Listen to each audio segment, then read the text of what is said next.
तर आजच्या लेक्चरमध्ये आपण समज संबंध या संदर्भात वन शॉट मध्ये लेक्चर संपवणार आहे. आता यामध्ये सुद्धा आपण आकृतीचा समावेश केला नाही. यामध्ये दोनच मेथड आपण बघणार आहे, एक अंकाच्या संदर्भात आणि दुसरा असेल अक्षरमाला किंवा वर्णमालाच्या संदर्भात. तर पहिल्या गणितामध्ये जर पाहिलं आपण तर आपल्याला किती दिले आहेत 18 आणि एक सिंपल लॉजिक आहे की 18 जो आहे तर त्याचा काय घेतलेला आहे इथं वर्ग घेतलेला आहे आणि म्हणून या लॉजिक नुसार 27 चा जो वर्ग असेल तो काय असेल 729. आता हा एकच लॉजिक इथे नाहीये कारण सहसंबंधामध्ये अंकांची बेरीज गुणाकार बरोबर तर वेगवेगळ्या फॅक्टर्सला आपल्याला विचार करावा लागतो. पाहिजे जर पाहिलं आपण तर 1 आणि 8 यांची बेरीज किती आहे 9. 324 मधले जे सर्व अंक आहेत त्यांची बेरीज सुद्धा किती आहे 9. 2 आणि 7 यांची बेरीज सुद्धा किती आहे 9. आणि लॉजिकली जर पाहिलं तुम्ही तर पहा या तिघांची बेरीज किती येईल बरं 17 येईल बरोबर. यांची बेरीज किती येईल 16 आणि यांची बेरीज जर पाहिली आपण तर किती आली 18. म्हणजे ती कशाच्या पटीतली आहे 9च्या पटीतली आहे. आणि इथं जर पाहिलं आपण तर यांची बेरीज किती 19. म्हणजे जर 729 इथे नसता अंक है ना फादर दुसरा एखादा अंक राहिला असता बरोबर तर तिथं तुम्ही लॉजिक काय लावणार इथं समजा इथं 126 राहिला असतं 126 च्या अंकाची बेरीज किती आली असती 9. म्हणजे जर पहिल्या लॉजिक तर वर्गाचाच बघणार आपण वर्ग संख्या घन संख्या पण त्यांचा सहसंबंध मॅच होत नसेल तर अशा वेळेस पर्याय काय आपल्याकडे अंकाची बेरीज. दुसरं जे उदाहरण आहे यामध्ये 484 आणि 64 यांचा जो संबंध आहे तसा संबंध 875 चा कोणत्या संख्येशी आहे. आता 484 जी आहे ती वर्ग संख्या आहे का कोणाचा वर्ग आहे तो आहे 22 चा वर्ग आणि 64 जो आहे तो कोणाचा वर्ग आहे 8 चा वर्ग आहे. मग प्रश्न असा आहे की 22 आणि 8 चा संबंध शोधता येईल का. तसा असेल तर 875 ही वर्ग संख्या आहे का नाही. मग याचा अर्थ हा लॉजिक इथं कामी येणार आहे का नाही. मग आपण आता अंकाची बेरीज विचार करू. पहा 4 8 आणि 4 यांची बेरीज किती बरं 16. मग या 16चा संबंध आहे का काही 64 सोबत तर 16 चौक 64 ठीक आहे. थोडं लॉजिक डेफिनेटली लागणार कारण इथं काय होईल आता 8 आणि 7 15 15 आणि 5 20. आता मग आपण 4 न बघायला मग 4 न बोलण्याचा लॉजिक काय आहे ते लक्षात येईल का नाही. म्हणून आपण काय करू आता अंकांचा गुणाकार करू. 4 गुणिले 8 गुणिले 4 8 चौक 32 आणि 32 चौक किती होतात 128. 128 आणि 64 चा संबंध आहे का 64 ला किंवा आलेल्या उत्तराला जर आपण 2 ने भागितलं बरोबर ना. सो 128 ला जर 2 ने भागितलं उत्तर किती येतं 64. तसं 875 करून तो 8 गुणिले 7 गुणिले 5 8 56 56 पंचे 280 किती भागितलं होतं आपण 2 ने 280 ला 2 ने भागू उत्तर किती 140. म्हणजे हा लॉजिक इथं परफेक्ट आहे. दॅट्स ऑप्शन नंबर 3 हे त्याचं काय असणार आन्सर. वरती कोणतं होतं ऑप्शन नंबर 3च होता. तिसऱ्या गणितामध्ये 19 आणि 80 यांचा जो संबंध आहे तो 37 आणि इतर अंकाशी काय असेल. आता मुळात 19 ही मूळ संख्या आहे, बरोबर. आणि त्याचा 80 ची रिलेशनशिप काही दिसत नाहीये. मग आता 1 चा वर्ग आणि 9 चा वर्ग जर केला आपण, 1 चा वर्ग 1, 9 चा वर्ग 81, तर यांचं सबस्ट्रॅक्शन किती येऊ शकतं, 80.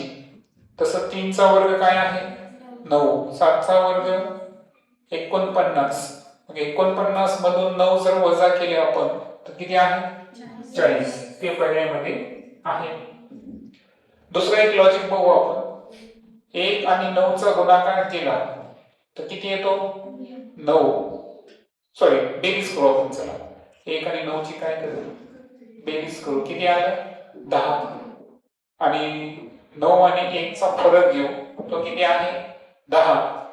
आणि 10 गुणिले 8 करू आपण, किती होईल, 80. तसं काय लॉजिक इथं आहे का. 3 गुणिले 7 किती आहे, 21. 7 मधून 3 वजा करा, किती येईल, 4 येईल, बरोबर. सॉरी, बेरीज किती दिला आपण, सॉरी, 3 आणि 7 किती होतात, 10. 3 आणि 7 10. 7 मधून 3 केले 4. 10 चौक किती वेळेला येतं, 40. म्हणजे 40 हे जे आन्सर आहे हे किती मेथड निघलं आपलं, 2 मेथड आन्सर, बरोबर. चल, 2 लॉजिक इथे बसले. इथं पाहू आपण 23 चा जो संबंध 25 शी आहे तसा 45 चा संबंध काय असेल. आता 23 2 चा फरक आहे, 45 नंतर 2 चा फरक आहे का, नाही. किंवा 4 चाही फरक नाही, ठीक आहे, तो लॉजिक बसणार नाही. 2 चा वर्ग घ्यायचा, 3 चा वर्ग घेऊ, किती आलं, 4 अधिक 9 किती होईल, 13. तो पण लॉजिक बसत नाही.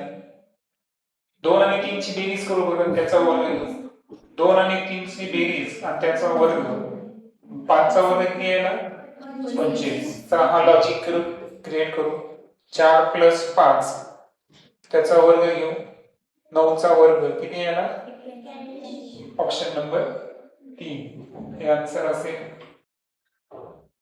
512 च 12 आहे तर 343 चा सहसंबंध आपल्याला शोधायचा आहे. काय सांगता येईल बरं 512 बद्दल, कोणती संख्या आहे ती, घन संख्या आहे, बरोबर. मग 512 चं जे घनमूळ आहे ते आहे 8. 8 ची दीडपट घेतली असं आपण कन्सिडर करू, है ना. 8 आणि 8 चे अर्धे 4 बरोबर 12. तसं इथं आहे का, 343 कोणाचा आहे, 7. मग आता 7 चे अर्धे 3.5 घेतले तर पॉइंट मध्ये उत्तर यायला पाहिजे होतं, म्हणजे हा लॉजिक इथे बसतो का, नाही. मग हा लॉजिक नाही, त्यानंतर लॉजिक विचार करावा आपल्याला. काय करता येईल, 5 आणि 1 6, 6 आणि 2 8. 8 मध्ये 4 मिळवले किती होईल, 12. 3 आणि 4 7, 7 आणि 3 10, 10 चे अर्धे 5 किती येतात, 15. हा लॉजिक इथे बसतो. म्हणजे 5, 1 आणि 2 यांची बेरीज आहे 8. 8 चे अर्धे 4 मिळवले तर किती येतात, 12. 343 मध्ये 3, 4, 3 ची बेरीज येते 10. 10 चे जे हाफ आहे ते त्यात मिळवले तर किती येतात, 15. दॅट्स वाय ऑप्शन नंबर 2 हे आन्सर असेल.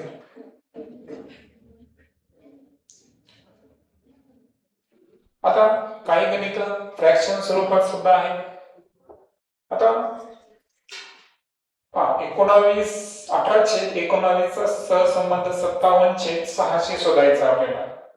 मला सांगा 18, 57, 19, 6 काही रिलेशनशिप दिसते का, नाही. पण 18, 6 आणि 19, 57 अशी जर रिलेशनशिप पाहिली तर आहे का, पहा इथे 18 ला जर 3 ने भागितलं तर उत्तर किती येतं, 6. आणि 19 ला 3 ने जर गुणलं तर उत्तर किती येतं, 57. तर तशा पद्धतीनं 27 पहा अंशामध्ये काय करायचं आपल्याला 3 न भागायचं आहे बरोबर आणि जी छेदामधली संख्या आहे त्याला 3 न गुणायचं आहे किती 3 न 27 21 3 63 आहे ऑप्शन मध्ये ऑप्शन नंबर 3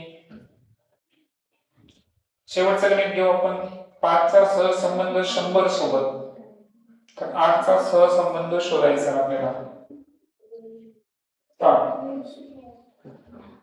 काय होईल 5 चा वर्ग 25 25 चौक 100 8 चा वर्ग 64 64 ला जर 4 ने गुणलं तो उत्तर आहे का इथं 256 नाहीये ते लॉजिक इथं बसणार नाही तर आपण एक काम करू 5 चा घन विचार करू 5 चा घन काय आहे 125 125 मधून 100 मायनस केले तर काय निघतात सॉरी 125 हा 100 125 निघतात 25 कोणाचा वर्ग आहे 5 चा वर्ग म्हणजे याचा अर्थ 5 च्या घनामधून 5 चा वर्ग जर वजा केला तर 125 वजा 25 बरोबर किती येतात 100 तसं 8 चं पाहू आपण 8 चा घन किती आहे 512 8 चा वर्ग 64 512 मधून 64 वजा करूया 12 तून 4 गेले 8 आणि 50 मधून 6 गेले किती राहतील 44 448 आहे ऑप्शन नंबर 4 त्या पद्धतीने आपल्याला समसंबंध शोधायचा आहे पुढचा जे समसंबंध आहे तो आहे वर्णमाला किंवा अक्षरमाले संदर्भात कालचा लॉजिक तुमच्या लक्षात असेल 1 5 6 10 11 15 16 20 1 सांगा 6 7 11 12 16 त्याच्यानंतर 17 21 22 एवढे संख्या विचारात घेतले तरी आपण बाकीचे सहज करू शकतो पहा आता पी जो आहे त्याला क्रमांक किती आहे बरं 2 एम ला किती क्रमांक आहे 13 के ला किती क्रमांक आहे 11 आणि डी ला किती क्रमांक आहे 4 मग आता 2 आणि 11 याच्यामध्ये फरक कितीचा आहे 9 चा आहे 13 आणि 4 मध्ये फरक कितीचा आहे कितीचा येईल 9 चा येईल म्हणजे दोन्ही ठिकाणी फरक कितीचा येईल 9 चा येईल मग आता सांगा एच किती क्रमांकाला आहे 8 आणि क्यू किती क्रमांकाला आहे 17 मग 8 मध्ये 9 मिळवा किती येईल 17 येईल 17 नंबरला स्वतः कोण आहे क्यू आणि त्यानंतर 17 मध्ये 9 मिळवा किती होता 26 नंबरला कोण आहे झेड दॅट्स व्हाय आन्सर काय असेल क्यू झेड आता जागेच्या अभावामुळे मी पर्याय लिहिले आणि तुम्ही स्वतः समसंबंधामध्ये फार पर्यायाकडे लक्ष द्यायची गरज आहे का पर्याय उत्तर काहीच गरज नाही आणि क्वेश्चन मध्ये लॉजिक क्रिएट करायचा है ना मी तिथेच आन्सर फायनलाइज करून घ्यायचं सेकंड पाहू आपण आर किती नंबरला आहे सांगा 18 नंबरला आहे एम 13 नंबरला आहे बरोबर जी 7 नंबरला आहे म्हणजे याचा अर्थ यामध्ये तुम्हाला कोणताही इंग्रजी अंक दिला असेल तर फक्त त्याच्या समोर तुम्हाला काय करायचं आहे क्रमाने येणारा अंक लिहायचा आहे कधी कधी येतो असं सिंपल जसं की याच्यामध्ये मी जर आर विचारला असता तर आर च्या समोर तुम्ही डायरेक्ट आर चा नंबर किती लिहिला असता 18 म्हणजे तुम्हाला असा पर्याय मधला अंक आणि अक्षर शोधायचा आहे की जो सुलेख क्रमाने त्याचाच क्रमांक असेल पुढे एल चा क्रमांक किती आहे सांगा 12 ई चा क्रमांक 5 आणि जी चा क्रमांक 7 मग आता सांगा 12 मधून जर 5 वजा केले तर किती येईल? 7 येईल. बरोबर आहे. म्हणजे वजाबाकीचा सिंपल लॉजिक आहे. टीचा नंबर किती आहे? 20. एलचा 12. 20 मधून 12 वजा करा किती? 3 8. 8 ला इंग्रजी अक्षर कोणता आहे? एच. दॅट्स व्हाय आन्सर काय असेल? एच. त्यानंतर डी चा क्रमांक सांगा. 2. ई चा 5. के चा 11. सी 3. जी 7 आणि एन 14. चला बी कडून सी कडे जाताना किती वाढला? 1. ई कडून जी कडे जाताना किती वाढले? 2. आणि के कडून एन कडे जाताना 3. म्हणजे आता आपल्याला सांगा यांचे नंबर सांगा किती आहेत? 3 9 होचा किती आहे? 15. सांगा पहिल्यामध्ये किती मिळवायचे? 1. 3 आणि 1 म्हणजे 4. 4 ला कोणता अंक आहे? सॉरी इथे लिहितो. 4 ला कोणता अंक आहे? डी. त्यानंतर 9 मध्ये किती मिळवायचे? 2. 11 क्रमांकाला कोण आहे? के. आणि त्यानंतर 3 मिळवायचे. 15 मध्ये 3 मिळवा 18. 18 नंबरला कोण आहे? आर. म्हणून आन्सर काय असेल? के आर. त्यानंतर के एन एम. के चा नंबर किती आहे? 11. एन 14. एम 13. आर 18. एफ 6. त्याच्यानंतर व्ही 22. 11 आणि 18चा संबंध काय झाला? 7 ऍड झाले. 14 आणि 6 8 मायनस झाले. 13 आणि 22 9 ऍड झाले. म्हणजे +7 -8 +9. एच चा नंबर सांगा. 19. बी चा 22. सी चा 3. सांगा आता 19 मध्ये 7 ऍड करा किती येतील? है ना.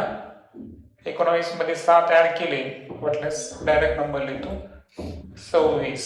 26 ला कोण आहे? झेड. त्यानंतर व्ही.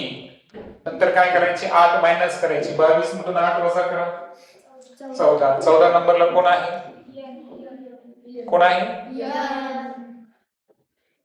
एन. आणि तिसऱ्यांदा काय करायचे? 9 ऍड करायचे. 3 मध्ये 9 ऍड करा 12. 12 क्रमांकाला कोण आहे? एन. मग उत्तर काय असेल?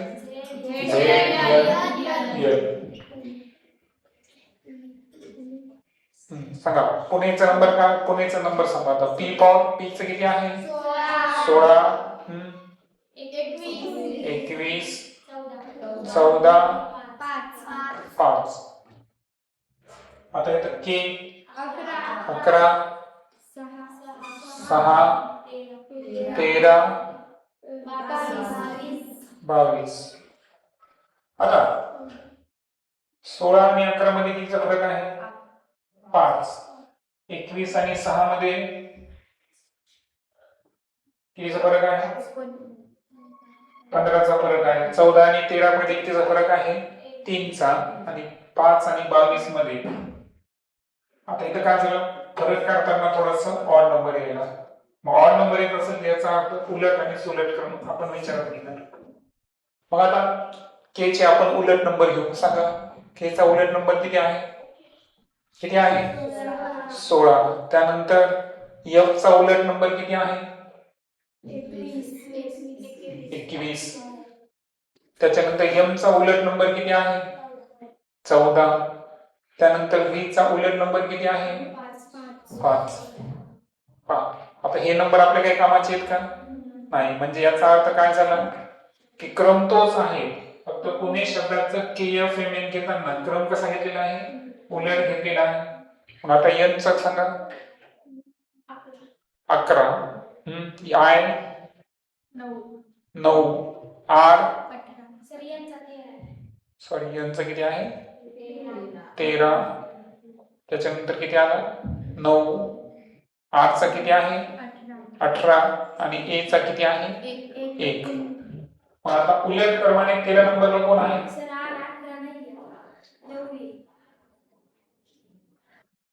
हा 18 आहे ना सरळ. नाही नाही उलट नाही घ्यायचं आपलं. बघा एन जो आहे ना, एनचा किती घेतला तुम्ही? 14 घ्यायला पाहिजे होता. पण आपल्याला पहिल्यांदा जेव्हा आपण पुणेचं घेतलं होतं तेव्हा कसं घेतलं होतं? सरळ क्रम घेतला होता आणि त्याच्या तेच नंबर उलट वापरायचे. बरोबर आहे का? पण एकदा चेक करू. एनचा किती घेतला तुम्ही? 14. आयचा नंबर किती घ्यायचा होता? 7, 8, 9 घ्यायचा होता, तो घेतला आपण. आरचा नंबर 18 घेतला आणि एचा 1 घेतला. बरोबर. आता उलट क्रमाने आपण जर इथे आलो, सांगा 14 क्रमांकाला कोणी उलट? एम आहे का? उलट क्रमाने 9 नंबरला कोण आहे? आर. उलट क्रमाने 18 क्रमांकाला कोण आहे? आणि उलट क्रमाने 1 क्रमांकाला कोण आहे? झेड. दॅट्स वाय आन्सर काय असेल? MRIZ. बरोबर. सांगा आता EPKT. E 5, T 16, K T किती आहे? 20. ओके. J चे नंबर सांगा. 10. S चा 19. T 16. W 23. 23. किती ऍड झाले बरं इथं? 5 ऍड झाले. इथे 3 ऍड झाले. इथं 5 ऍड झाले. इथं 3 ऍड झाले. म्हणजे 5 3 5 3 असं ऍड करायचं. सोपं आहे. सांगा क्यू चे क्रमांक काय आहेत? 17. B 2. H 8 E 5. 17 आणि 5 किती होतील? 22. 2 आणि 3 5. 8 आणि 5 13. 5 आणि 3 8. सांगा 22 क्रमांकाला कोण आहे? व्ही. 5 क्रमांकाला ई. 13 क्रमांकाला एम आणि 8 क्रमांकाला एच. मग आन्सर काय असेल? VEMH. म्हणजे आपली जी ABCD आहे समसंबंध म्हणजे दोन्ही क्रमाने तयार ठेवायची. मग आन्सर आपण इझिली फायनलाइज करू शकतो. तर इथे आपला समसंबंध वन शॉट हा